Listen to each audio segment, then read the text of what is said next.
Mm. What's up, guys? DRJ here, bringing you my first impressions of Skyrim today. So you guys have been asking for this for a while, and I apologize it's taken a few days, but I don't get the games early, so it takes me a while to play them and actually figure out what I want to say about my first impression. So, first impressions of Skyrim. Let's just get at it. Let's talk about combat. So combat, really depends on difficulty you're playing. I think the general idea of what I felt going from adept to, say, master, it also depends on what class.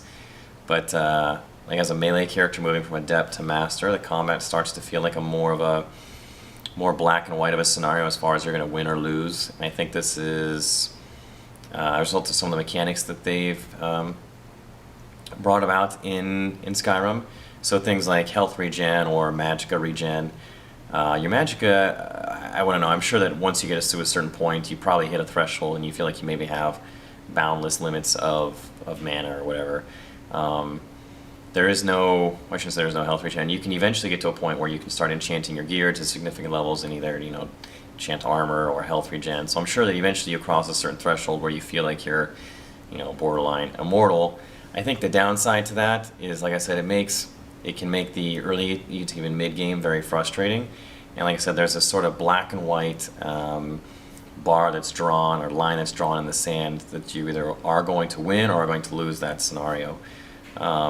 Like I said, that's more pronounced as you up the difficulty, and playing through on master difficulty right now, it's much more obvious that there are a variety of scenarios. Either I will or will not win until I walk away and get, better equipment or something like that. Whereas on adept, it feels like I can kind of cheese through just about anything, and on master, I think you'll be able to cheese through just about anything, but it's just going to take longer, and I need to, cross that threshold a little bit later on, and eventually when that happens, it'll be game over and nothing will be able to touch me. So I think that's eventually what's going to happen.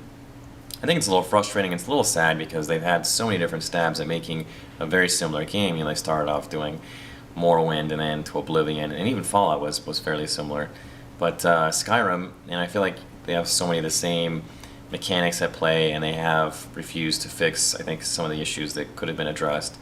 And I think, I contrasted with Diablo 3, and I understand that it is a very different style of game. It's a point and click, but at the same time, the concepts and the types of mechanics they're attempting to alter are to do things to where the focus is trying to keep you involved in combat and to keep you in that feel of the game as opposed to pull you out of it.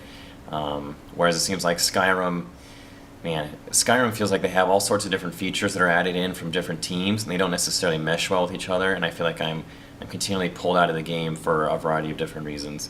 Whether it's, being overburdened with loot and, walking outside and realizing I can't fast travel, so then I have to just drop some stuff, and then I fast travel over to the nearest town, only to find out that I can only sell, certain items to specific vendors, and even then they only have a certain amount of gold, so I just have to wait 24 hours, aka 40 seconds, then, or whatever it is, 3 days, sell it to them again, and or find other vendors and fast travel all over. It's really some of these things are really strange. So, the favorites menu is another one. Talk about that in a little bit. But like I said, I think that it just doesn't feel like that they're, like I said, their concepts and their mechanics, it doesn't feel like it's very polished to me. Like I said, it doesn't feel like they're not polished, that they don't mesh well. I expected more from Skyrim coming out now in 2011 as opposed to, say, their earlier stabs at Morrowind and then Oblivion. I thought that we might be getting something much that meshed and it was, possibly more polished. Let's keep going on combat. Let's talk about shouts. So shouts, also a little disappointing. There's a huge amount of shouts, and unfortunately the same cooldown is used for all of them. Also, it's very difficult to find all three of the shouts unless you're looking up on GameFAQs, and I think if you're playing a game and you're being forced to rely on an outside or a third-party website for your information on the game, I think that something in that game has usually been done wrong. I'm not looking up for guides on how to build my character or anything like that. I'm looking up for locations in game, and shouts are augmented. You have tier 1, 2, 3 in shouts. And if you find a shout, where you find the second and third tiers are complete random luck if you happen to stumble onto them. So good luck finding the one that you want if you want to spec out that shout later. So kind of an odd design choice. Also, like I said, because they all use the same cooldown and you have so many different shouts, you really get to pick or choose maybe one or two and then use those because some of the shots have a ridiculously long cooldown. So it's not like you get to use a certain shot in this instance, another shot in this instance. I think that would have been something that it just blows me away that the devs didn't think about something like that. Having, say, offensive shouts, defensive shouts, and utility shouts, they have separate cooldowns for all those different areas. That way you get to use more shouts more often.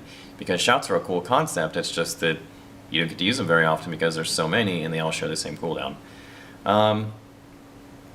So Magicka in the game is also a little bit strange. You skill up your spell damage by basically ramping up whatever that skill tree, destruction, alteration, etc.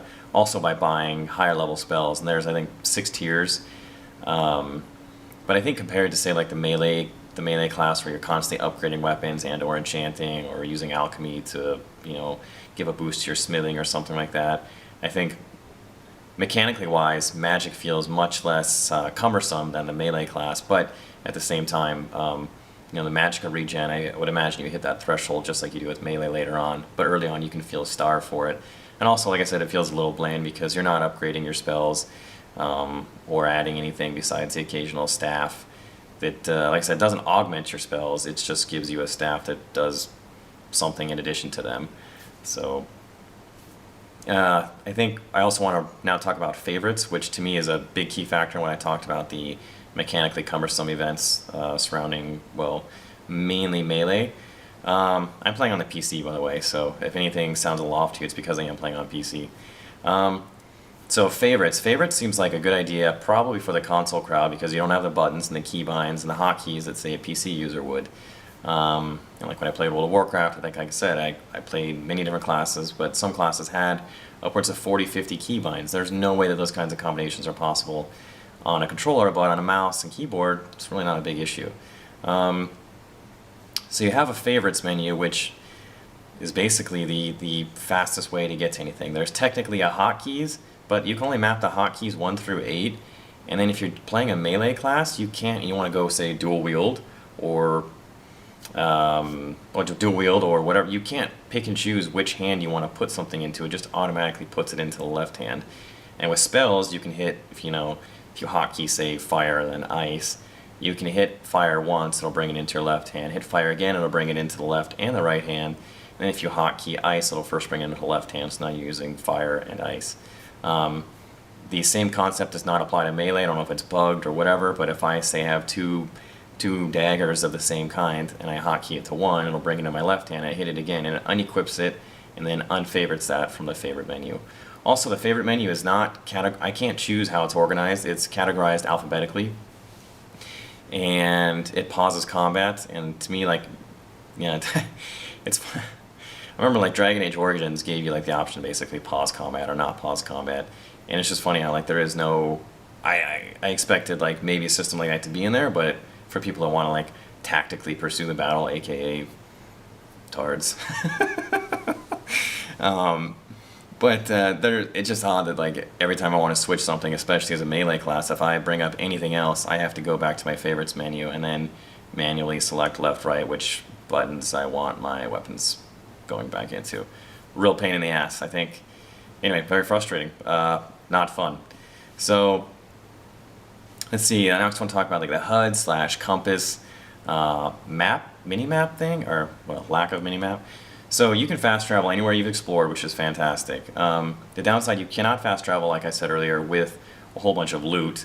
So you can't get on a horse and run back, although a horse is the exact same speed as you are, but I think it can run for longer periods of time. Excuse me.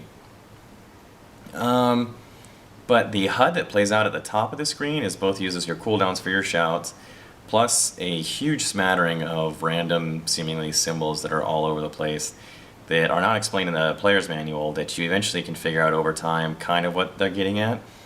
But it's not easy to necessarily figure out where you want to go. And like I said, it's the overall feel to the game is that it's just not very user-friendly.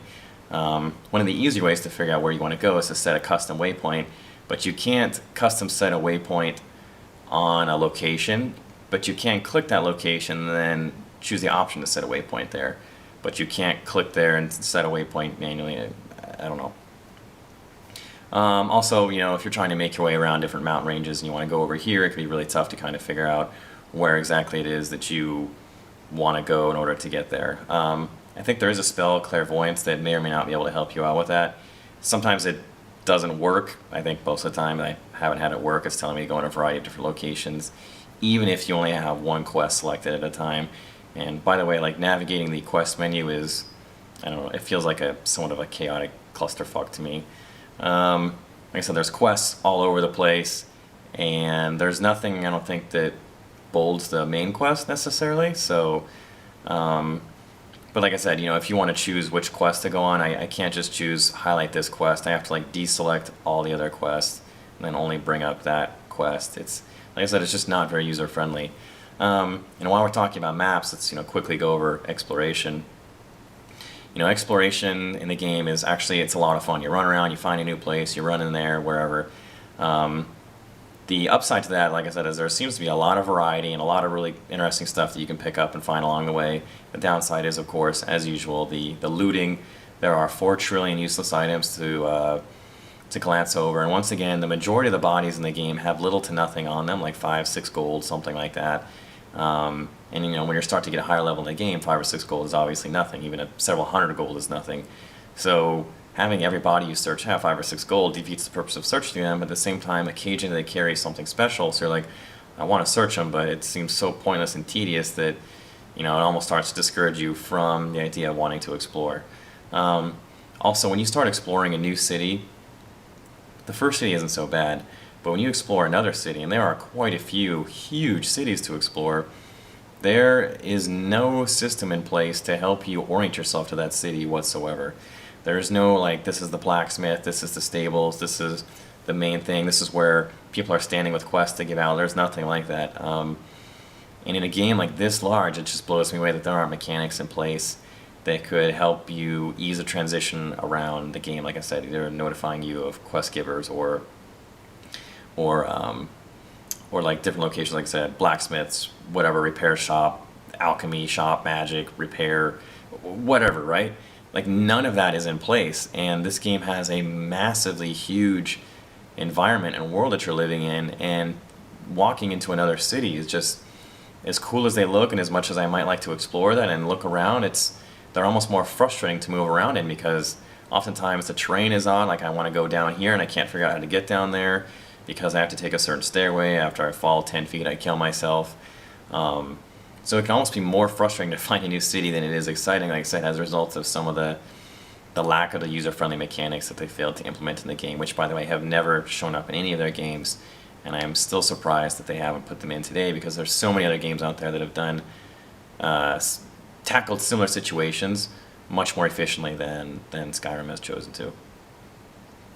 So real quick, some things about horses. Like I said, horses are interesting. Once again, mechanically frustrating. You cannot fight on them. If you are attacked, you have to mount, dismount. Their horse will basically attack and murder everything. It's very, very sturdy. A great way to tank, by the way. A little strange. Also, when you're trying to sneak around, oftentimes your companion and or horse or war dog, whatever the fuck it is you have with you, can easily give you away. So a little strange there. My final thoughts on this game, trying to wrap this up. I don't have this much time on my camera. My final thoughts on this game is I do like this game despite all of its flaws. I think it has a large amount of flaws. But I think what I particularly like about this game isn't necessarily the game itself. It's the idea of leveling myself up and powering up and feeling how much more powerful I get, from level 1 to level 50, and feeling like like I said, what's that like to power myself up. I think the main quest is pretty cool. There's some very cool elements. I still think this is a good game. I'd probably give it like a 6.5, maybe 7 out of 10. But I think it could have been a fantastic game if it had a few more things involved in it. Like I said, making it easier on a player to find their way around where they want to go. Like I said, maybe, God forbid, even some more additions, like I said, spicing up combat a bit, putting in more moves or some different abilities into the talent trees, as opposed to, just like I said, just giving you more and more passives as you go along. So I think that's about it. If you guys have any questions, comments, criticisms, let me know. This game is absolutely huge, and there's probably a whole lot of things that I haven't seen yet, a whole lot of things I haven't done. I'll also be releasing a playthrough starting tomorrow, same time you get this, so be sure to check that out. And if you have any questions or comments that you don't want to leave on the video, feel free to hit me up on those live streams, and usually pretty good about answering questions there. Thank you very much.